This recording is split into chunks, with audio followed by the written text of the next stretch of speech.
Hello students, कैसे आप? मैं हूं विष्णु शर्मा और स्वागत है आपका अपने प्यारे से YouTube channel the Krishna classes YouTube channel में। और आज की क्लास संभव बेच 41वीं क्लास है, जहां पर हमने प्रीवियस क्लास से स्टार्ट किया था, यानी 40वीं क्लास से स्टार्ट किया था most important topic work, power and energy या वर्क, एनर्जी, पावर। अरे कैसे ही कह लो यार, अच्छा टॉपिक था, मज़ेदार है, मस्त चैप्टर है। मस्त चैप्टर क्यों? मतलब यहाँ से बहुत इंपॉर्टेंट क्वेश्चंस बनने वाले हैं। यहाँ जो कॉन्सेप्ट हम सीखेंगे न्यूटन्स लॉ ऑफ मोशन में और वर्क, एनर्जी, पावर में, ये ही सब कॉन्सेप्ट आगे चल के हमारे रोटेशनल मोशन में आने वाले हैं। और इस वजह से रोटेशनल मोशन या rigid body, centre of mass, ये जो चैप्टर्स है यानी ये जो टॉपिक्स है वो हमें इतने डिफिकल्ट लगते हैं, वो आसान लगने लग जाएंगे यदि हमने वर्क, एनर्जी, पावर हुआ या न्यूटन्स लॉ ऑफ मोशन हुआ, वेक्टर्स हुआ, इन सब चैप्टर्स को ढंग से पढ़ लेते हैं।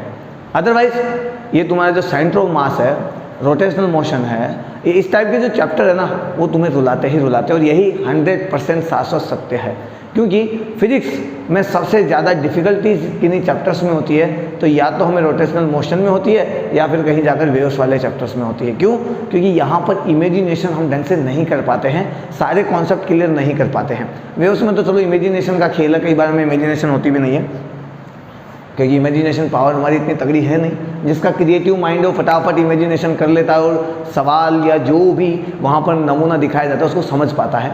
बट जो नॉर्मल स्टूडेंट होता है, जो क्रिएटिव नहीं है, एक एवरेज टाइप का है, वो बेचारा दिमाग में फटाफट इमेज नहीं बना पाता, बनाता है, टाइम लगता है और उस हिसाब से उसे डिफ़िकल्ट लगने लग जाता है।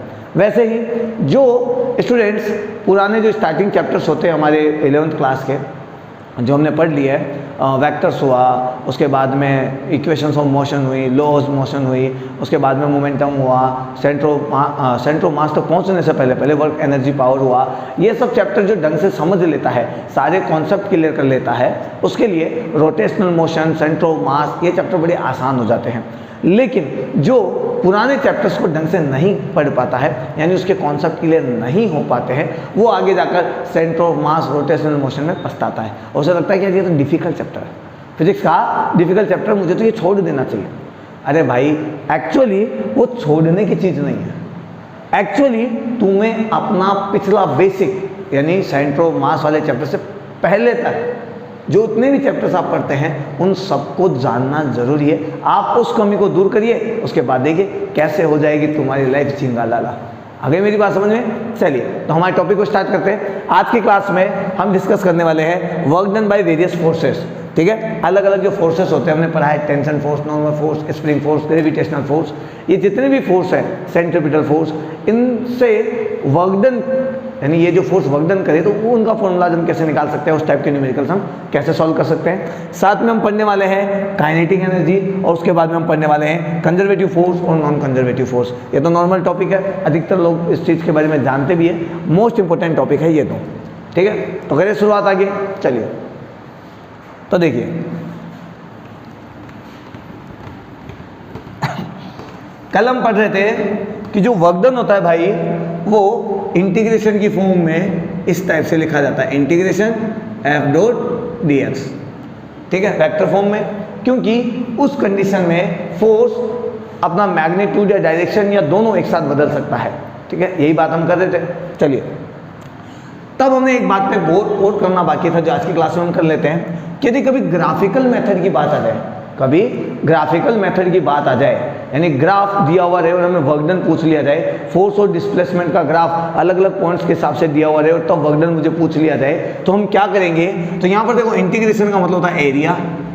सिंपल सी बात है, मैं बहुत बार बता चुका हूँ प्रीवियस क्लासेस में इसके बारे में कि इंटीग्रेशन का मतलब एरिया होता है और किस हिसाब से निकाला जाता है। ठीक है, आज और समझ लेते हैं हम इसको। इंटीग्रेशन का मतलब area, area under graph, area under मतलब ग्राफ, किसका ग्राफ? ग्राफ होगा यहाँ पर फोर्स और displacement, area under F x graph, area under F x graph, यानी फोर्स और डिस्प्लेसमेंट के बीच में देखो ग्राफ बना हुआ है, तो उस ग्राफ का आप एरिया निकाल लीजिए। उस ग्राफ का आप एरिया निकाल लीजिए, वो जो एरिया होगा वही एरिया आपको वर्क डन देगा। ठीक है, अब थोड़ा सा कंफ्यूजन कई लोगों को जो होता है वो भी मैं बता देता हूँ यहाँ पर। यदि कई जगह लिखा जाता है area under FT graph, area under FT graph, तो ध्यान से देखना, फोर्स इनटू टाइम, फोर्स और टाइम के बीच का ग्राफ यदि खींचना है, फोर्स इनटू टाइम के बीच का ग्राफ होता है चेंज इन मोमेंटम, यानी मैं डीपी लिख सकता हूँ, इंटीग्रेशन है तो पी लिख सकता हूँ, और चेंज इन मोमेंटम जो होता है उसको हम बोलते हैं इम्पल्स। तो एक्यूरेट फॉर्म तो इम्पल्स की है, ये एक्यूरेट फॉर्म तो ये इम्पल्स की है, यानी एफ टी ग्राफ यदि आपके पास है तो उसका जो एरिया है वो एरिया आपको देने वाला है इम्पल्स, इम्पल्स आवेग, क्या देगा, आवेग देगा। तो ध्यान रखिए एफ एक्स ग्राफ यानी फोर्स और डिस्प्लेसमेंट के बीच का ग्राफ आपको वर्क डन देगा, बट फोर्स और टाइम के बीच का ग्राफ आपको इम्पल्स देगा। ठीक है, कंफ्यूज नहीं होना है, क्योंकि कई लोग क्या होता है कंफ्यूज हो जाते हैं, F x graph F T graph, तो हमें लगता है कि इम्पल्स निकालना है या वर्क डन निकालना है। दिमाग को शांत करके फील कर, ऑटोमेटिक समझ में आएगा कि एफ टी ग्राफ क्या कहना चाहता है और एफ एक्स ग्राफ क्या कहना चाहता है। जल्दबाजी करोगे तो सीधी सी बात है पेपर में गुड़ गोबरी कर कर आओगे। ठीक है, चलिए हो गए काम की बात, आगे बढ़े। चलिए अब हम निकालते हैं वर्क की, कि भाई वर्क बाय वेरियस फोर्सेस, अलग अलग जो फोर्सेस होते हैं वो वर्क कैसे करते हैं। ठीक है, वर्क का फॉर्मूला क्या निकलता है, हमने पढ़ा फोर्स इनटू डिस्प्लेसमेंट, बट अलग अलग फोर्सेस अलग अलग कंडीशन में अलग अलग डायरेक्शन में लगते हैं, अलग अलग फोर्सेस अलग अलग कंडीशन में अलग अलग डायरेक्शन में लगते हैं। तो उस स्थिति में उनसे जो वर्क डन हो रहा है वो भी अलग अलग हो सकता है, या मे भी सेम हो सकता है, या मे भी वर्क डन हो ही ना रहा हो, कुछ पता नहीं है। तो इन सब का हमें बारीकी से समझने के लिए ज़रूरी कि हम एक एक फोर्स को उठाए और चेक करें कि वो किस हिसाब से वर्क डन के अंदर अपना योगदान देते हैं, या वर्क डन करते भी हैं या नहीं करते हैं, उनसे कोई वर्क डन होता भी है या नहीं होता है। ठीक है, चलिए तो सबसे पहले हम बात करते हैं टेंशन फोर्स। टेंशन फोर्स देखो, टेंशन फोर्स में एक्शन रिएक्शन पेयर होता है, टेंशन फोर्स में एक्शन रिएक्शन पेयर होता है, यानी इसके दोनों किनारों पे फोर्स एक साथ लगते हैं, दोनों अपोजिट डायरेक्शन में होते हैं, दोनों अपोजिट डायरेक्शन में होते हैं। यानी मैं ऐसे समझाऊँ आपको कि मेरे पास ये ब्लॉक है M1, इस पर एक रस्सी यहाँ बंधी हुई है और यहाँ पर एक कुल मास है M2, ठीक है, और खींचा जा रहा है इसे F फोर्स अप्लाई करके, F फोर्स अप्लाई करके इस डब्बे को खींचा जा रहा है। तो जितना डब्बा आगे खिसकेगा, मान लो ये डब्बा X आगे खिसक गया, तो पीछे वाला डब्बा भी X आगे खिसकेगा, पीछे वाला डब्बा भी X आगे खिसकेगा, दोनों का एक्सीलरेशन सेम होगा। ठीक है, अब बात करते हैं टेंशन की। जब इस वाले डब्बे पे फोर्स लगाया जाएगा बाहर के साइड में, तो टेंशन फोर्स अंदर के साइड पैदा होगा। क्यों? टेंशन फोर्स हमेशा अपने आप को समेटने की कोशिश करता है, अंदर समेटने की कोशिश करता है, समझ गए, अंदर समेटने की कोशिश करता है, इस बात को ध्यान रखना। ठीक है, तो जब ये टेंशन फोर्स इस डब्बे पर टेंशन फोर्स अंदर की साइड लगेगा, तो इस डब्बे पर टेंशन फोर्स पीछे की साइड लगेगा, क्योंकि पीछे वाला डब्बा झटका खाएगा, रस्सी अपने आप को टूटने से बचाना चाहती है, तो वो पीछे वाले डब्बे को आगे खींचेगी, आगे वाला डब्बा आगे भाग रहा है, रस्सी अपने आप को बचाना चाहती है, तो आगे वाले डब्बे को पीछे खींचेगी। ठीक है, तो दोनों किनारों पर टेंशन फोर्स एक दूसरे के अपोजिट डायरेक्शन में लगने वाले हैं। क्लियर है? चलिए, ये एक्स किसका, तो ये भी एक्सिस का, और मैं कहूँ कि टोटल वर्क डन निकालो, तो आप लिखोगे फोर्स इनटू डिस्प्लेसमेंट। यहाँ पर देखो पहला डब्बा ये है, तो इसकी बात कर लेते हैं। पहला डब्बा ये है, टेंशन और डिस्प्लेसमेंट दोनों सेम डायरेक्शन में है, यानी टी एक्स कोस 0, force into displacement into cos theta, यही तो फॉर्मूला होता है। तो force into displacement into cos theta, दोनों का डायरेक्शन सेम है, तो दोनों का डायरेक्शन सेम होने से थीटा आएगा 0 डिग्री। चलो माइनस, अब आप कहेंगे माइनस क्यों लिया, मैं पहले प्लस ले लेता हूँ, इस डब्बे के लिए भी निकालता हूँ, आप कहे उससे पहले ही प्लस ले लेता हूँ। भाई टेंशन है इधर, एक्स है उधर, यानी force into displacement into cos 180, then W equals to T X, cos 180 की वैल्यू -1 होती है भाई, कोस 0 की वैल्यू 1 होती है। ठीक है, -1 मल्टीप्लाई होगा तो ये बचेगा टी एक्स माइनस का, और दोनों कट जाएंगे और डब्ल्यू इक्वल्स हो जाएगा 0। हमेशा ध्यान रखो, तो work done by tension force will be 0। हमेशा टेंशन फोर्स ने जो वर्क डन किया है वो हमेशा क्या होगा, जीरो होगा। क्या होगा, जीरो होगा। ऐसी बात नहीं है कि टेंशन फोर्स ने काम नहीं किया है, लेकिन यहाँ पर एक टेंशन फोर्स पैदा नहीं होता, दो टेंशन फोर्स पैदा होते हैं एक साथ, एक दूसरे के अपोजिट। इस वजह से एक जो काम करता है उसी के उल्टा उतना ही काम दूसरा वाला करता है और दोनों जुड़कर एक दूसरे को क्या कर देते हैं, कैंसिल कर देते हैं। मेरी बात समझ में आई आपको? ठीक, कुछ बात करें आगे? चलिए एक बात और बता देता हूं मैं यहाँ पर। मान लो मेरा ये किनारा है, यहाँ पर मैंने रस्सी बांध रखी है, मेरा ये किनारा है, मैंने यहाँ पे रस्सी बांध रखी है, मैंने यहाँ पे लिख रखा है एल, ठीक है, एल या आर जो भी लेना चाहते हो। क्लियर है? ठीक है। अब देखो ये किनारा है ए, ये किनारा ले लेता हूँ मैं बी, ठीक है, यहाँ पर मैंने कुछ टांग रखा है और मैंने नीचे की साइड लिख दिया एम जी। क्या लिख दिया? M G. मान लो ये ऑब्जेक्ट यहाँ कहीं पहुँच गया है, ये ऑब्जेक्ट यहाँ कहीं पहुँच गया है, मैंने इसकी लेंथ ले लिया एल, इसकी भी लेंथ ले ली है, ठीक है, यहाँ से यहाँ तक हाइट ले ली है मैंने h। मैं कहूँ कि आप वर्क डन निकालो बी पर, वर्क डन निकालो बी पर, बी पॉइंट पे वर्क डन निकालो। अब देखो, अब आप लगेंगे force into displacement into theta बनाने में। भाई ये इधर जा रहा है तो मैं मान लेता हूँ भाई डिस्प्लेसमेंट इधर है, एम जी इधर है, दोनों के बीच में एंगल यहाँ पर आएगा, ठीक है, डिस्प्लेसमेंट कहीं यहाँ है एक्स, इधर हो जाएगा। ये कल भी बताया था मैंने एक सवाल, ठीक है, यहाँ पे एंगल बन गया थीटा, एम जी यहाँ पर है। मैंने कहा कि force work done by M G at point B, find out. अब बात यह है मैंने सभी फोर्सेस को नेगलेक्ट कर रखा है, ये मान लो। तो मैं यदि ये कहूँ यहाँ पर कि मुझे बी पे निकालना है लेकिन बी पे मुझे मिल नहीं रहा है या मुझे आ नहीं रहा है, तो आप क्या करेंगे? देखो जितना वर्क डन यहाँ होता है उतना ही वर्क डन यहाँ होता है। अभी हमने क्या बात की इस रस्सी के लिए कि जितना वर्क डन ये वाला टेंशन करेगा उतना ही वर्क डन ये वाला टेंशन करेगा, दोनों काम सेम करेंगे, वैल्यू सेम रहेगी, बट एक का वर्क पॉजिटिव होगा तो दूसरे का वर्क नेगेटिव होगा, एक का वर्क पॉजिटिव होगा तो दूसरे का वर्क नेगेटिव होगा, ठीक है। तो हमें जब इस कंडीशन में यहाँ ना पता लगे तो हम यहाँ पर आ जाते हैं, हमें यहाँ ना पता लगे तो हम यहाँ पर आ जाते हैं, क्योंकि ए पॉइंट का जो डिस्प्लेसमेंट है वो जीरो है, वो जीरो है, वो जीरो है। तो ध्यान से देखो, टेंशन फोर्स, एमजी फोर्स नहीं लूँगा, सॉरी टेंशन फोर्स ही ले लूँगा मैं। अभी टेंशन फोर्स की बात करें तो टेंशन से ले लेते हैं, ठीक है। तो और इसके इधर एमजी लगा देता हूँ, लगा तो देता हूँ, लगाने में क्या जा रहा है, मुझे टेंशन फोर्स से वर्क डन चाहिए। और आपको यदि कुछ समझ में नहीं आ रहा है तो आप सीधा सीधा लिख सकते हैं, ये ए पॉइंट है, ए पॉइंट पे डिस्प्लेसमेंट नहीं है, तो चलिए भाई वो क्या है, कोई आ गया था तो बीच में रिकॉर्डिंग रोकनी पड़ जाती है कभी कभी, ठीक है। चलिए हम बात कर रहे थे सवाल पे, दोबारा रिपीट करते हैं सवाल को कि यहाँ पॉइंट ए है, यहाँ पर ये रस्सी फिक्स बंधी हुई है, यहाँ पर पॉइंट बी है जहाँ पे कुछ लटका हुआ है तो जिसका एक फोर्स नीचे mg काम कर रहा है, इस रस्सी पे टेंशन फोर्स यहाँ पर है, ये जो भी ब्लॉक है वो कहीं यहाँ पहुँच गया है और यहाँ पर टेंशन फोर्स इधर आ गया है, मतलब इस वाले लेवल से ये वाला लेवल h हाइट पर है, ठीक है। मैंने यहाँ पे x, यहाँ पर डिस्प्लेसमेंट मैंने x लिख दिया है, मुझे चाहिए पॉइंट बी पर वर्क डन, किसकी वजह से? टेंशन की वजह से। किसकी वजह से? टेंशन की वजह से, क्योंकि हमारा टॉपिक ही क्या है, टेंशन फोर्स की वजह से वर्क डन। अब देखो बात यह है कि टेंशन फोर्स की वजह से ओवरऑल वर्क डन क्या होता है? जीरो होता है। ओवरऑल वर्क डन क्या होता है? जीरो होता है। यानी मैं ये भी समझ सकता हूँ कि दोनों का फोर्स, दोनों का जो वर्क डन है, दो टेंशन पैदा होता है ना एक साथ, तो दोनों टेंशनों का जो वर्क डन है वो जीरो हो जाना चाहिए। या फिर मैं ये भी कह सकता हूँ कि भाई साहब ये जितना वर्क डन करेगा उतना ही ये करेगा, लेकिन एक आदमी वर्क डन पॉजिटिव करेगा तो एक आदमी वर्क डन नेगेटिव करेगा, एक आदमी वर्क डन पॉजिटिव करेगा तो एक आदमी वर्क डन नेगेटिव करेगा। नहीं, एक tension force work done positive करेगा तो एक tension force work done negative करेगा, और दोनों वर्क डन जब आपस में मिलेंगे, दोनों वर्क आपस में मिलेंगे तो एक प्लस की एक माइनस की वैल्यू होने की वजह से आंसर जीरो हो जाएगा, ठीक है। अब इस बात को थोड़ा सा इधर से देखते हैं।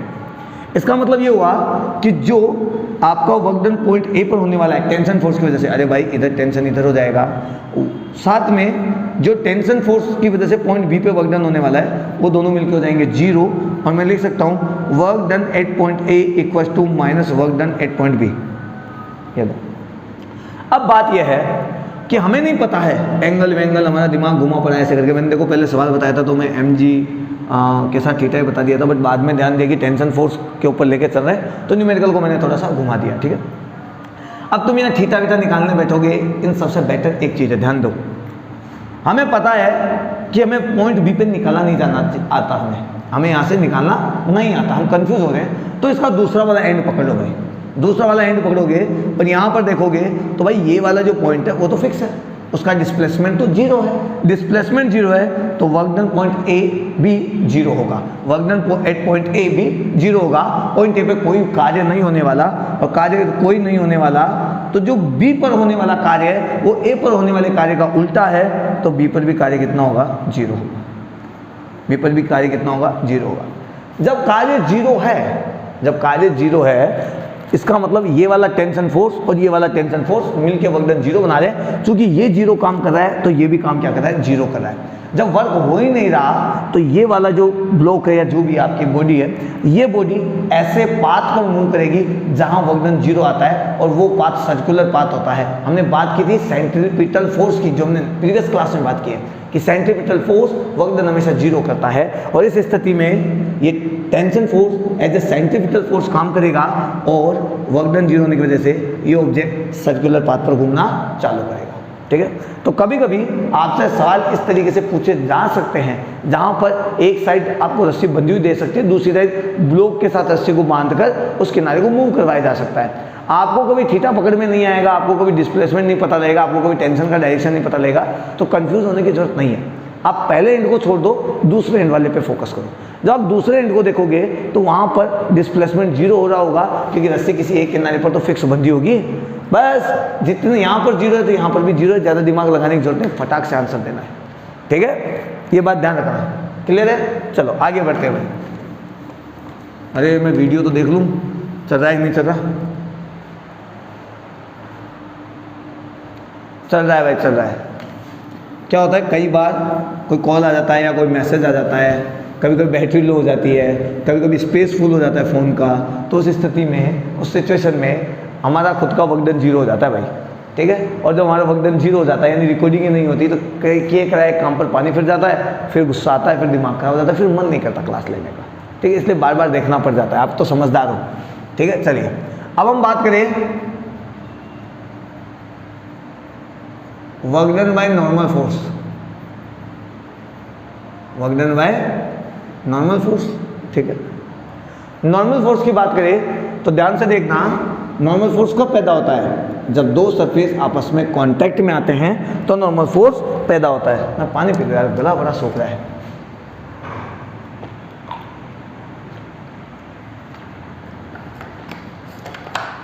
पता ही नहीं क्या हो रखा है।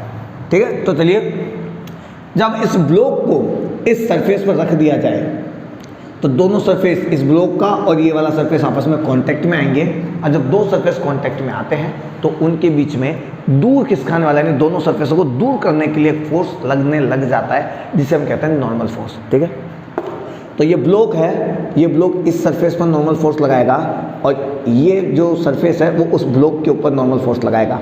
ठीक है, एक्शन रिएक्शन पेयर पैदा होंगे, अपोजिट डायरेक्शन में दो फोर्स पैदा हो जाएंगे, एक नॉर्मल है तो दूसरा भी नॉर्मल ही होगा।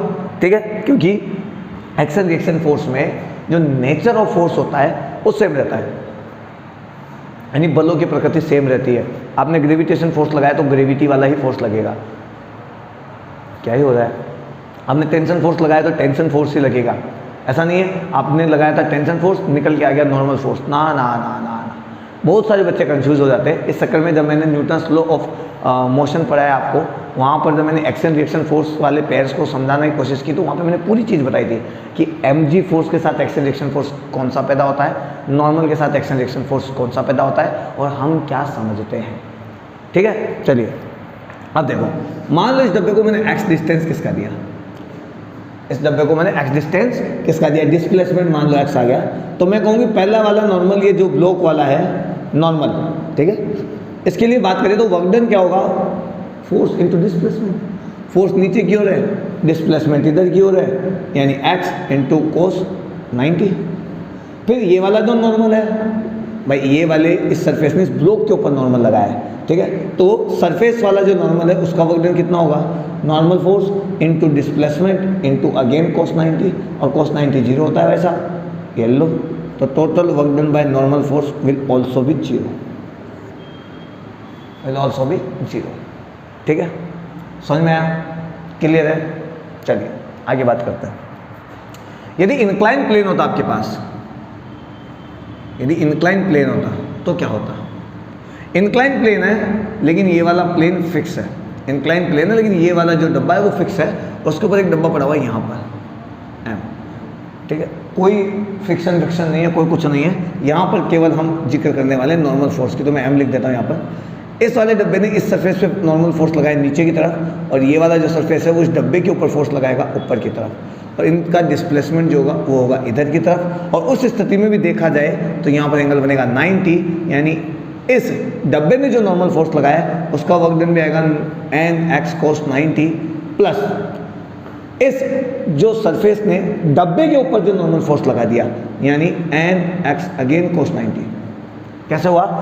ये सरफेस नॉर्मल लगा रहा है एन किस पर? डब्बे पर। ये रहा उसका work done, force into displacement into cos theta. साथ में ये जो ब्लॉक है यानी ये जो डब्बा है, इस डब्बे ने इस सरफेस के ऊपर भी नॉर्मल लगाया। अरे भाई दोनों ही तो आपस में एक दूसरे के ऊपर नॉर्मल फोर्स लगाएंगे, इसीलिए तो नॉर्मल फोर्स है दूर भेजने, दूर खिसकाने वाला, एक दूसरे को दूर करने वाला फोर्स है। तो ये जो एन है वो कितना वर्क डन करेगा, उससे कितना वर्क डन होगा, तो ये नॉर्मल फोर्स नीचे की ओर है जबकि डिस्प्लेसमेंट इधर है। भाई ब्लॉक तो नीचे की ओर खिसक रहा है, वो ब्लॉक नॉर्मल फोर्स यहाँ लगा रहा है नीचे की तरफ। यदि मैं इन दोनों को यहाँ पर normal force into displacement into cos theta के साथ लिखूँ, ठीक है, तो वही कोस 90 जीरो हो जाएगा एंड अगेन ये वैल्यू जीरो हो जाएगी। Work done by normal force will be zero if one surface is fixed. ये ध्यान रखना, if one surface is fixed. यदि एक सरफेस फिक्स्ड है तो ही work done by normal force zero होने वाला है, नहीं तो नॉर्मल फोर्स से वर्क डन कभी जीरो नहीं होगा। सर ये क्या कह रहे हैं? फिक्स का मतलब क्या हुआ और बिना फिक्स का मतलब क्या हुआ? देखो थोड़ा यहां पे बात करते हैं। मान लो मेरे पास ये डब्बा है, ये डब्बा है, ठीक है, इसके ऊपर एक और डब्बा रखा हुआ है, इस प्लेन के ऊपर एक डब्बा रखा हुआ है। ये डब्बा इस सरफेस के ऊपर नॉर्मल फोर्स लगाता है नीचे की तरफ, इधर ले लेता हूँ मैं, आप समझ जाएंगे। नॉर्मल फोर्स लगाता है नीचे की तरफ, और ये जो सरफेस है वो इस डब्बे के ऊपर फोर्स लगाता है नॉर्मल फोर्स ऊपर की तरफ, ठीक है। डिस्प्लेसमेंट कहाँ है इसका? यदि ये फिक्स नहीं है, ये डब्बा फिक्स नहीं है, तो ये डब्बा तो आगे खिसकने की कोशिश करेगा। जब ये डब्बा आगे खिसकेगा तो एक्चुअली में ये जाना चाहिए था यहाँ पर, लेकिन हुआ क्या, जैसे डब्बा यहाँ पहुँचा ये थोड़ा पीछे खिसक गया, फिक्स नहीं है।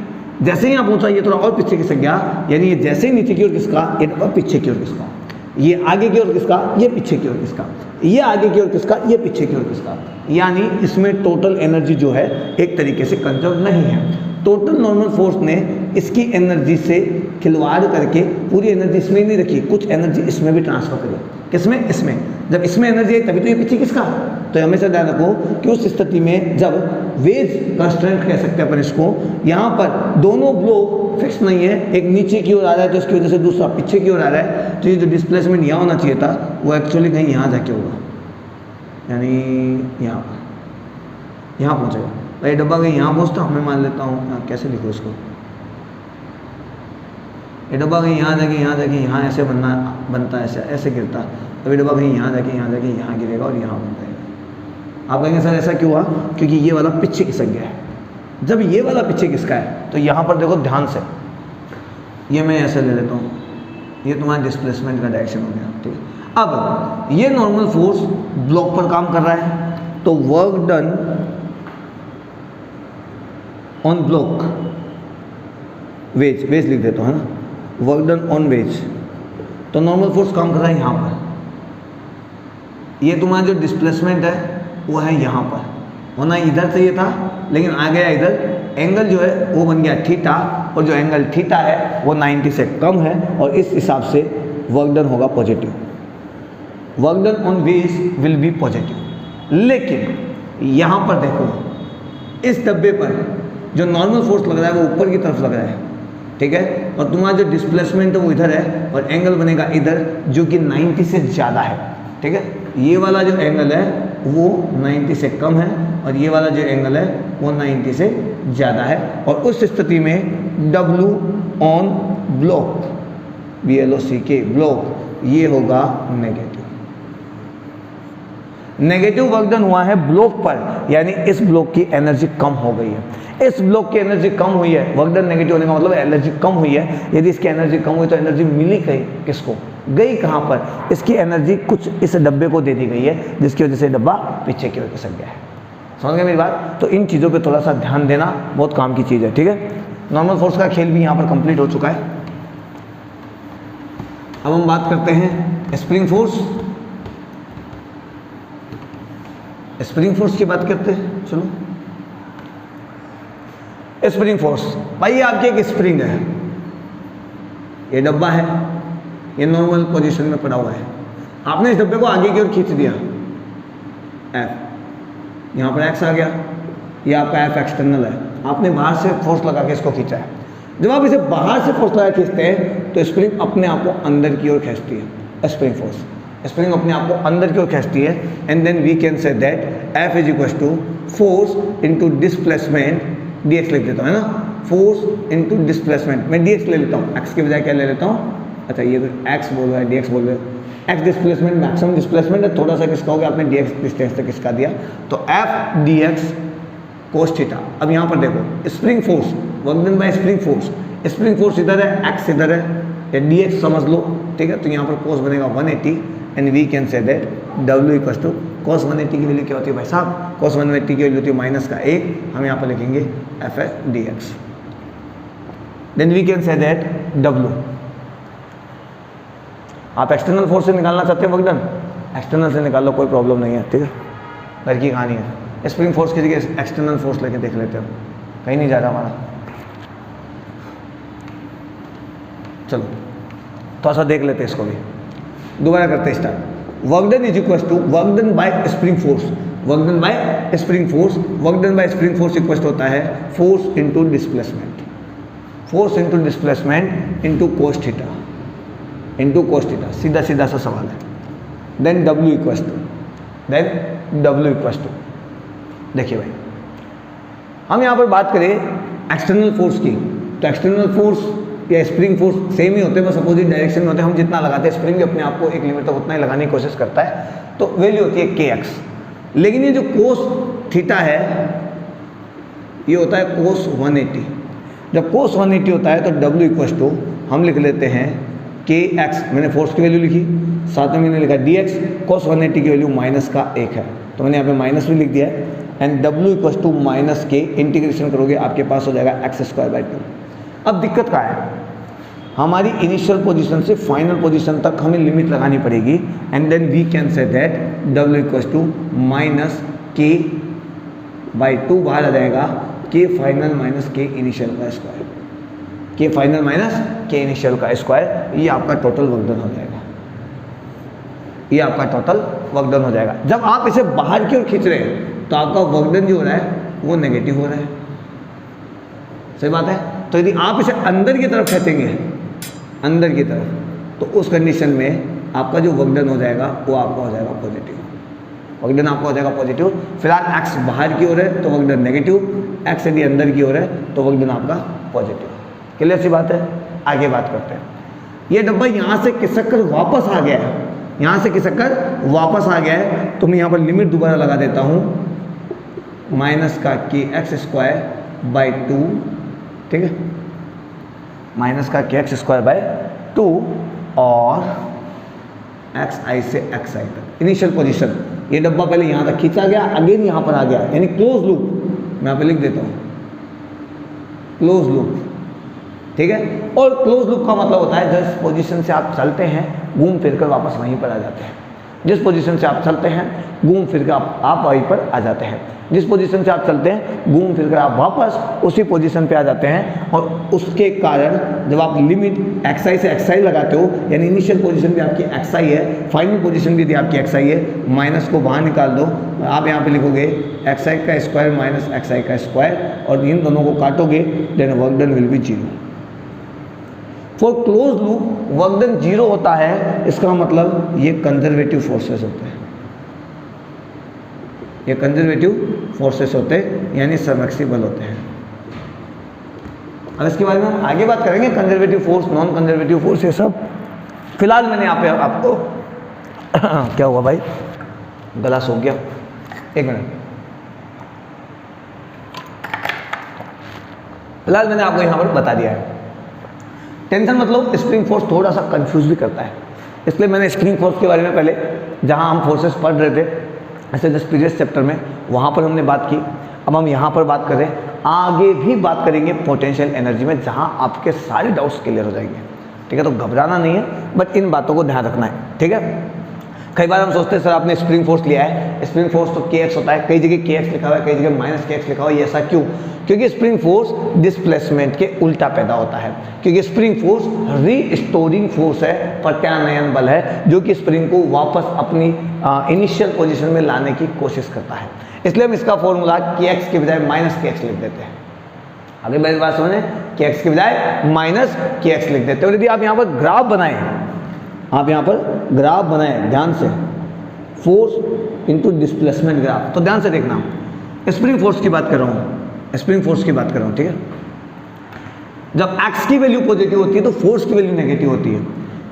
ठीक है, x की वैल्यू पॉजिटिव होगी तो फोर्स की वैल्यू नेगेटिव होगी, तो ग्राफ की लाइन कुछ ऐसा बनेगा, ग्राफ की लाइन कुछ ऐसे जाएगी। ठीक है, उसी प्रकार यदि x की वैल्यू इधर है तो स्प्रिंग फोर्स बाहर की ओर लगेगा। x की वैल्यू अंदर का मतलब है एक्सटर्नल फोर्स इसे अंदर की तरफ दबा रहा है। जब एक्सटर्नल फोर्स इसे अंदर की तरफ दबाएगा तो डिस्प्लेसमेंट तो अंदर होगा, बट स्प्रिंग अपने आप को सिकुड़ने की बजाय फैलाने की कोशिश करेगी, अपनी इनिशियल पोजीशन में जाने की कोशिश करेगी। उस वजह से स्प्रिंग फोर्स अपोजिट डायरेक्शन में लगेगा। इसका मतलब अब आपका स्प्रिंग फोर्स पॉजिटिव है, बट अब आपका डिस्प्लेसमेंट नेगेटिव है। मैं इसको ले लेता हूँ मीन पोजिशन। ठीक है, 0 0 एक तरीके से। ठीक है, तो 0 0 के इधर नेगेटिव है, तो उस कंडीशन में x की वैल्यू नेगेटिव होगी और आपका वर्क डन का फॉर्मूला ऐसा होगा। ये मैंने यहाँ पे फॉर्मूला लिख दिया, ग्राफ जो होगा वो इस टाइप का होगा। ये लो, समझ में आया? ध्यान रखना भाई इस चीज़ का, बड़े काम की चीज़ है, अदरवाइज फंस जाओगे तो फिर मुझे मत कहिएगा। ठीक है, अब आप एरिया निकाल लो आराम से, एरिया, और एरिया इज इक्वल होता है kx²/2 माइनस प्लस तो आप देख लेना, kx²/2 फॉर्मूला है आपका। ठीक है, चले आगे। चलिए, हमने बात की टेंसाइन फोर्स की, हमने बात की नॉर्मल फोर्स की, टेंशन फोर्स की, नॉर्मल फोर्स की। हमने ये क्यों लिया, इतना सब कुछ क्यों बखेड़ा करें आज हम, क्यों न्यूमेरिकल नहीं करें? क्योंकि जब हम वर्क एनर्जी थ्योरम पढ़ेंगे वहाँ पर आएगा total work done will be equal to change in kinetic energy, और किसी बॉडी के ऊपर जो वर्क डन हो रहा है वो अलग अलग फोर्सेस की वजह से हो रहा है, तो हमें पता होना चाहिए कि कौन सा फोर्स कितना वर्क डन करता है। यदि आप वहाँ निकालने बैठोगे तो आपका दिमाग हो जाएगा खराब। इसलिए मैंने इसी क्लास में आपको बताया कि टेंशन है डायरेक्ट उड़ा दो, zero force, zero work done. Normal force है डायरेक्ट उड़ा दो, नॉर्मल फोर्स का भी काम खत्म, वर्क डन जीरो होने वाला है। स्प्रिंग फोर्स आया कि kx²/2 लिख दो। अब आपको ये देखना है कि वहाँ पर मीन पोजीशन के किस डायरेक्शन में डिस्प्लेसमेंट हो रखा है। ठीक है, इसके बाद अलावा बचता है वहाँ पर फ्रिक्शन फोर्स, तो मैं यहाँ पर फ्रिक्शन फोर्स भी बता देता हूँ।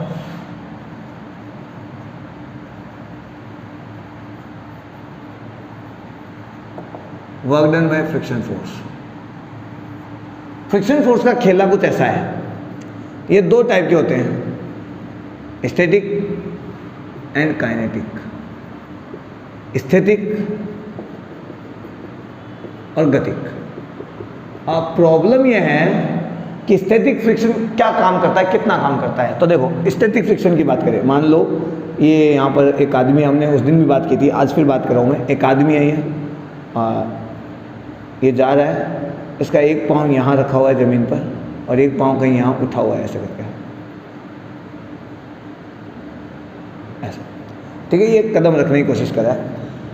इस कदम का मोशन है, लेकिन यहाँ पर फ्रिक्शन नहीं है, क्योंकि यहाँ किसी सरफेस से अटैच ही नहीं है, टच ही नहीं है। यहाँ पर इस पाँव के ऊपर फ्रिक्शन फोर्स लगेगा, क्योंकि यहाँ पर ये सरफेस है। अब फ्रिक्शन फोर्स कौन सा लगेगा, स्टैटिक या काइनेटिक? मैंने कहा था कि यदि रिलेटिव मोशन होती है तो स्टैटिक फ्रिक्शन होता है, नहीं होता है ना।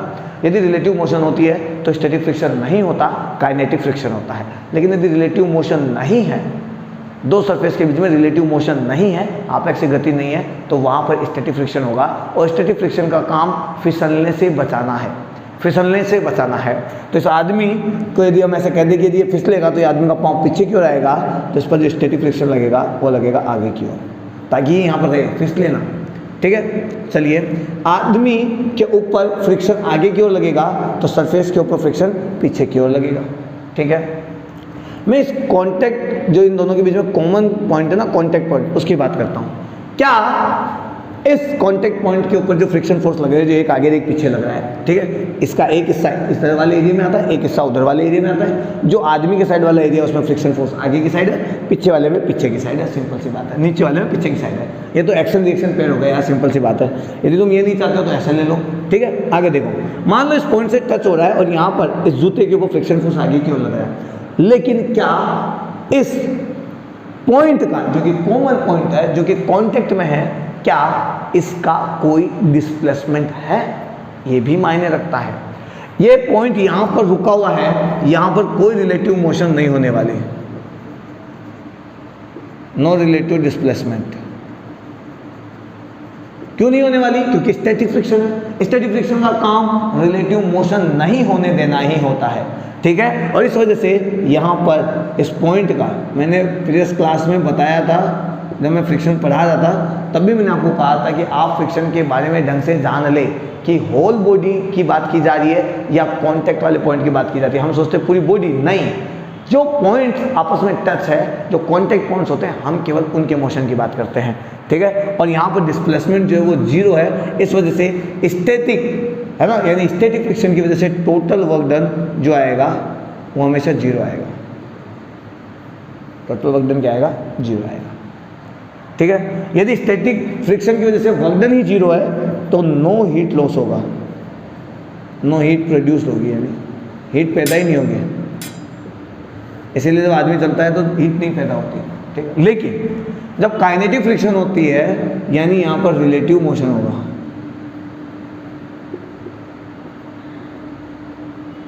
रिलेटिव मोशन, ठीक है। पहिया देख लो, ये पहिया है, पहिया जाने की कोशिश करे आगे की तरफ, और पहिया जब आगे की ओर जाता है तो इसके ऊपर फोर्स लगेगा पीछे की तरफ, फ्रिक्शन फोर्स पीछे की तरफ। लेकिन ये कौन सा फोर्स होगा? ये होगा काइनेटिक। डिस्प्लेसमेंट आगे है, फ्रिक्शन फोर्स पीछे है, और उस कंडीशन में वर्क डन हमेशा नेगेटिव होता है। पहली चीज, जब वर्क डन नेगेटिव होता है तो हीट लॉस होता है। अभी मैंने यहाँ पर वेज कांस्टेंट पढ़ाया था, यानी वेज वाला सवाल पढ़ाया था, तब भी मैंने कहा था कि कहाँ पर यदि नेगेटिव वर्क डन हो रहा है, यानी जिस आदमी के ऊपर वर्क डन हो रहा है वो नेगेटिव है, इसका मतलब उससे एनर्जी छीनी जा रही है, उसके साथ एनर्जी के साथ खिलवाड़ किया जा रहा है, उसकी एनर्जी ली जा रही है। इसका मतलब इस पहिए के साथ एनर्जी ली जाएगी और वो एनर्जी हमें मिलेगी हीट के रूप में, हीट प्रोड्यूस्ड, ठीक है। समझ में आया? तो थोड़ा सा ध्यान रखना, स्टैटिक फ्रिक्शन का कोई भी रिलेटिव डिस्प्लेसमेंट नहीं होने की वजह से वर्क डन हमेशा जीरो होता है, बट काइनेटिक फ्रिक्शन का कभी भी रिलेटिव डिस्प्लेसमेंट जीरो नहीं होता, रिलेटिव मोशन वहाँ पर जीरो नहीं होती, तभी तो ये पैदा हुआ था। और इसी वजह से यहाँ पर हीट प्रोड्यूस होती है और जो वर्क डन होता है वो हमेशा नेगेटिव होता है। वर्क डन हमेशा होता है वो क्या होता है? नेगेटिव होता है, ठीक है। ये है टोटल फोर्सेस जो काम किया है। सेंट्रीपिटल फोर्स के बारे में मैंने कल ही बता दिया था कि centripetal force work done zero करता है, ठीक है। सेंट्रीपिटल फोर्स की वजह से भी कोई वर्क डन नहीं आता। तो चलिए नेक्स्ट टॉपिक की बात करते हैं। किस किस की वजह से जीरो आता है? सेंट्रीपिटल फोर्स की वजह से जीरो आता है, टेंशन फोर्स की वजह से जीरो आता है, नॉर्मल फोर्स की वजह से जीरो आता है, और हमारे पास अभी बता फ्रिक्शन फोर्स। इस फ्रिक्शन में स्टैटिक फ्रिक्शन की वजह से भी वर्क डन जीरो आता है, ठीक। काइनेटिक की वजह से फ्रिक्शन काइनेटिक फ्रिक्शन की वजह से जो वर्क डन है वो नेगेटिव आता है, ठीक है। ये बातें थोड़ा सा ध्यान रखना। अब लास्ट टॉपिक की बात करते हैं आज। मेरी तो तबीयत ठीक नहीं लग रही, मुझे पता नहीं, ऐसा अजीब सी फीलिंग आ रही है, जैसे कमरा बंद है, गर्मी बहुत ज़्यादा है, उमस है, गला सूख गया और अजीब सा मन नहीं कर रहा पढ़ाने का, ऐसा लग रहा है सांस भी नहीं आ रही आज तो, ठीक है। बट चलो थोड़ी सी बात कर लेते हैं। काइनेटिक फ्रिक्शन नहीं रहे, अरे बाबा काइनेटिक फ्रिक्शन नहीं, काइनेटिक एनर्जी, गतिज ऊर्जा, और काइनेटिक एनर्जी का फॉर्मूला होता है भाई साहब हाफ mv², ठीक है। ये बात हमेशा ध्यान रखना।